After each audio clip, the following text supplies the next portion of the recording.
Hello students, in this video I will discuss about supramolecular interactions, lecture 2, different types of non-covalent intermolecular interactions. First discuss important types of supramolecular interactions which are non-covalent in nature. First, electrostatic interactions, example ion-ion, ion dipole. Second, van der Waals interactions including London dispersion forces. Third, hydrophobic effect, basically entropy driven effect. Fourth, hydrogen bonding. Fifth, halogen bonding. Sixth, aromatic interactions, example cation pi, anion pi. Colloidal interactions, example secondary bonding.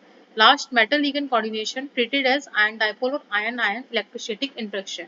All these different types of supramolecular interaction should be discussed one by one in detail. In this video, I will cover electrostatic interactions. First, discuss two types of non-covalent bonds, primary bonds and secondary bonds. Primary bonds and secondary bonds both are used in supramolecular interactions. First, discuss primary bonds. Primary bonds क्या होते हैं? Primary bonds एक strong bonds होते हैं. इनकी bond range 100 to 1000 kilojoule mole inverse range होती है. Primary bonds के एग्जांपल कोवलेंट, आयनिक और मेटेलिक बॉन्ड्स होते हैं. सेकेंडरी बॉन्ड्स वीक बॉन्ड्स होते हैं. Bond range 1 to 50 kilojoule mole inverse होती है. Example hydrogen bonds and wonder वाल bonds. First, discuss ion-ion electrostatic interaction. First point, the electrostatic interaction between the positively charged ionic moieties is controlled by Coulomb's law. Coulomb's law is a fundamental law that describes electrostatic force between two charged particles.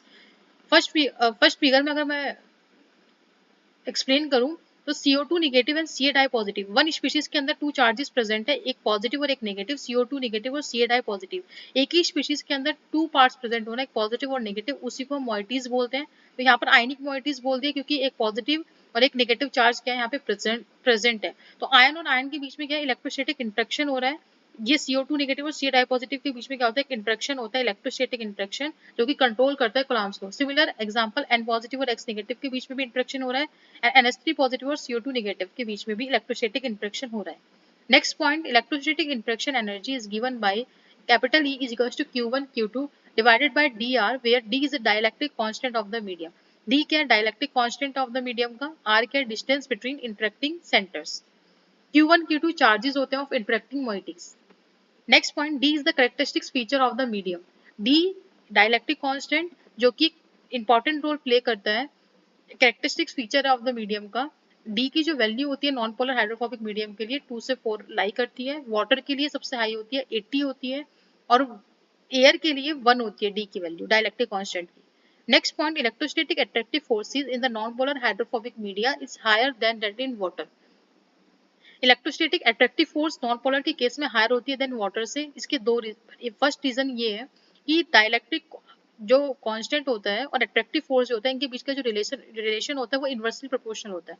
हमने Coulomb's force पढ़ी है ना, force F is equal to 1/4 epsilon nought 1 Q1 Q2 upon R square. ये हम एक expression पढ़ा है force का. तो यहाँ पर जो एप्सिलॉन होता है, मतलब जिसे हम परमिटिविटी फैक्टर भी बोलते हैं, उसी को हम डाइलेक्ट्रिक कांस्टेंट बोलते हैं. तो उसका रिलेशन जो फोर्स के साथ होता है वो इनवर्सली प्रोपोर्शनल का होता है.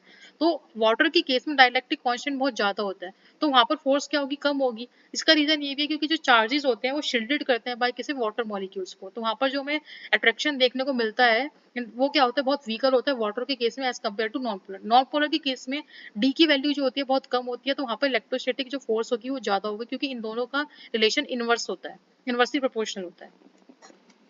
Next interaction, ion dipole interactions.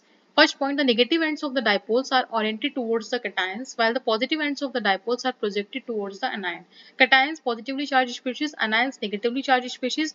H2 क्या होता है, एक डाइपोल होता है जिसपे दो चार्ज प्रेजेंट होते हैं, ऑक्सीजन पे पार्शियल नेगेटिव और हाइड्रोजन पे पार्शियल नेगेटिव. यहाँ पर Na पॉजिटिव एक हमारे पास कैटायन एक पॉजिटिव स्पीशीज है, तो इस वजह से यहाँ पर जो डाइपोल है नेगेटिव डाइपोल होगा वो ओरिएंटेड होगा टुवर्ड्स यहाँ पर कैटायन. अगर यहाँ पर Cl नेगेटिव होता, एनायन होता, तो यहाँ पर पॉजिटिव एंड वाला जो डाइपोल है वो ओरिएंटेड होता है टुवर्ड्स एनायन. बट यहाँ पे Na पॉजिटिव है तो negative ends of the dipole oriented होंगे टुवर्ड्स कहाँ पर, cation. Next point, the metal ion dipole interaction as in echo, amine, crown ether, etc. Metal complexes belong to this class. Metal ion dipole interaction हमें देखने को मिलता है, echo मतलब water molecule की बात कर रहे हैं, amine में देखने को मिल सकता है. एक अनदर एग्जांपल क्राउन ईथर में आप देख सकते हो. तो ये मेटल कॉम्प्लेक्सेस बिलोंग करते हैं इसी क्लास से. आयन डाइपोल इंटरेक्शंस इसी में हमें देखने को मिलता है. ये इंटरेक्शन एनर्जी डिपेंड करते हैं alignment of the dipole. Alignment मतलब वाटर का अरेंजमेंट जो चार्जेस के अराउंड जो वाटर का अरेंजमेंट है वो किस तरीके से है, तो उसी को बोलते हैं अलाइनमेंट, तो उसी पर इंटरेक्शन एनर्जी डिपेंड करती है। Let's discuss one question. Metal ligand interaction, is it purely a non-covalent electrostatic interaction? Metal ligand interaction जो होता है वो क्या purely non covalent electrostatic interaction होता है? इसका आंसर है नो। क्यों? क्योंकि जब ट्रांजिशन मेटल इन्वॉल्व होती है तो वहां पर वो कॉम्प्लेक्स फॉर्म करती है लिगेंड के साथ, जिसके कारण हमें वहां पे कोवलेंट इंटरेक्शन भी देखने को मिलता है कुछ अमाउंट में।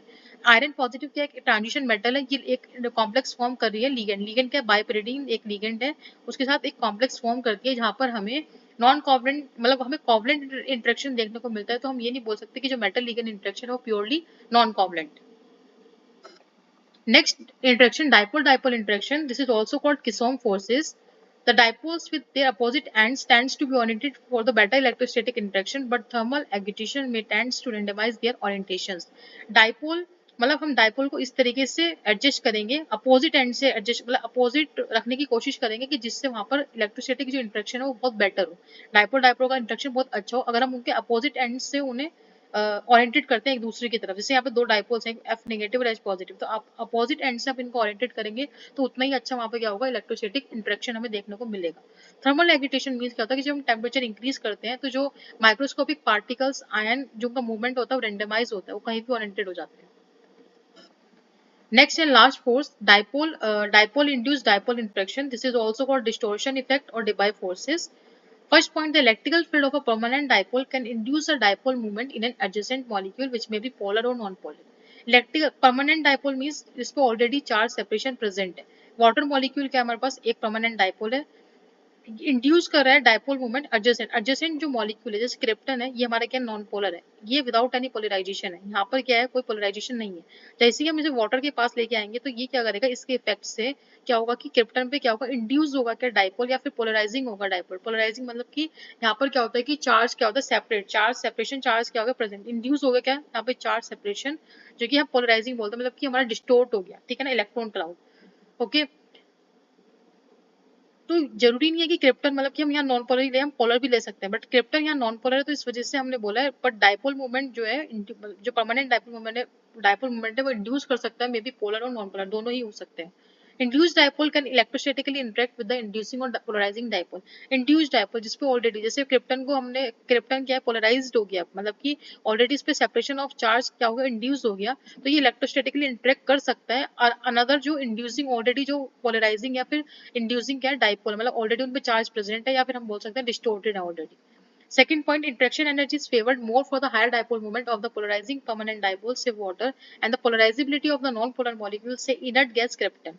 इंट्रैक्शन एनर्जी मोर फेवर किसे करती है, जिसका हायर डाइपोल मूवमेंट होता है, जैसे अगर एक बात करें वाटर की, जिनका परमानेंट डाइपोल होता है एंड जिसकी पोलराइजेबिलिटी बहुत ज्यादा होती है, जैसे नॉन पोलर मॉलिक्यूल में किसकी है, इनर्ट गैस क्या है, क्रिप्टन। पोलराइजेबिलिटी मतलब होता है कि एक एबिलिटी कि कितना इजिली वो इलेक्ट्रॉन डिस्टोर्ट कर सकता है, उसकी कितनी इजिली एबिलिटी मतलब कैपेबिलिटी है कि कितना इजिली हम डिस्टोर्ट कर सकते हैं, इलेक्ट्रॉन क्लाउड कितना इजिली डिस्टोर्ट हो सकता है। Larger molecules are more polarise, जितना ज्यादा मॉलिक्यूल बड़ा होगा उतना ज्यादा क्या होगा, पोलराइज होगा, डिस्टोर्ट होगा। Last point, the stability of noble gas hydrates largely depends on the Debye forces. Stability noble gas hydrates की depend करती है Debye forces पर, because क्योंकि Kisome forces जो होती है वो absent होती हैं। Okay, तो this is all about electrostatic interaction. If you have any doubt or any query, you can ask in comment box. In my next video, I will cover further interaction. Thank you so much.